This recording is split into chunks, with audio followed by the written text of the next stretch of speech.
I have mechanic friends, and I think I would get busted if I said I was fussy, because they know better than that. And most of the people that I know that are really experienced in cycling are the worst at maintenance.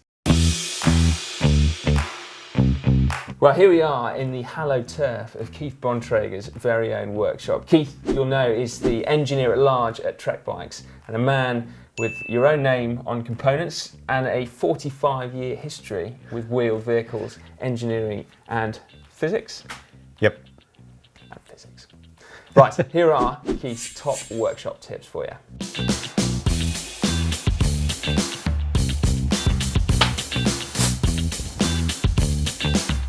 Most of my work in the last quite a while, 10 years, has been around tires and tubeless tires and whatnot. So I'm kind of picky about how the tires work on the bikes that I ride. These are a simple tubeless tire, straightforward. It's an R3.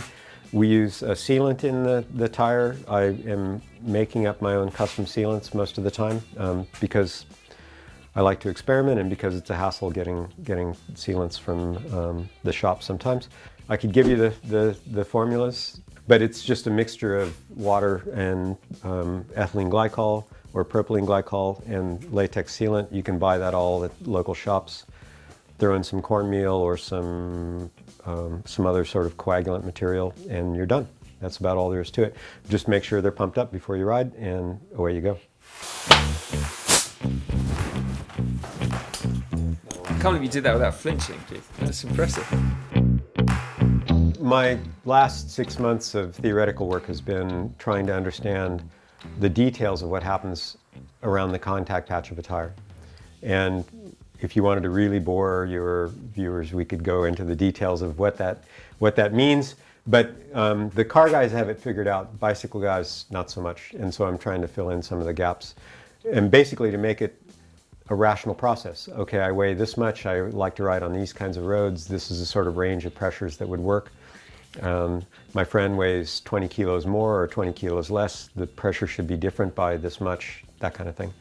Instead of all just following the same rule and we all inflate it to 130 psi because the team guys do, and it's much more complicated and much more useful to understand what's going on with it. Where do you sit on the whole wider tyre, wider rim, lower pressure sort of situation? It's not universally good. It's good on rough roads. It's good for larger riders. The tendency to want to ride road bikes in rougher and rougher terrain, gravel roads and whatnot, that's definitely an advantage in that circumstance. If you're in a lot of urban areas in California, the roads are smooth, it's not that big a deal. In fact, it would probably be a penalty in a lot of cases. Here in Santa Cruz, if you're on the coast roads, it's pretty nice. If you go up into the mountains, it's a little bit more like a cobble classic, and then the wider tires and lower pressures are good.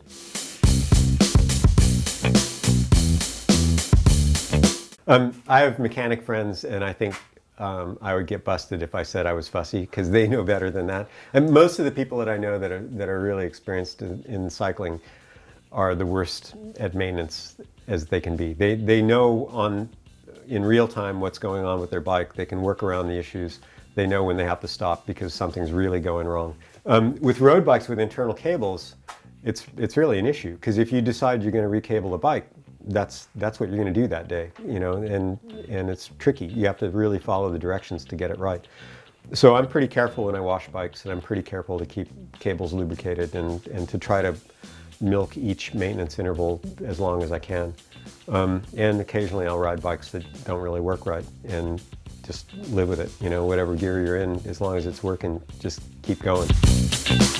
For me, I test ride all kinds of things, and when I'm changing a bike around, getting the fit right is the most important thing. You know, if the bike shifts and stops, that's sort of the basics. If I'm sitting on the bike in the right way, that's really important. I don't care whether the bike weighs a kilo more or a kilo less. I don't care if it has 12 speeds or 6. As long as I'm sitting in the right spot on the bike, I'm pretty happy with it. Well, thanks, Keith. That was absolutely fascinating insight. Remember then, if you're running tubeless, you need to make sure that your sealant is fresh and topped up. Tyre pressures, absolutely critical. So you change them depending on where you're riding and what you're riding. And then otherwise, as long as your fit is perfect, can pretty much get with anything, right? That's it. Simple. Yeah. Cool. And then also make decisions based on what's right for you and not necessarily be influenced by the trends. Yeah, the more you understand of the actual way the bike works and the more you can adapt settings to your circumstances, the better off you'll be. Yeah, there we go. Some pretty practical tips there. Right, more videos from GCN. Why not click just up there and you get through to our Trek factory tour. Or down there, we've got all our Monday maintenance videos in one handy playlist. And make sure you subscribe to GCN as well. To do that, just click on the globe.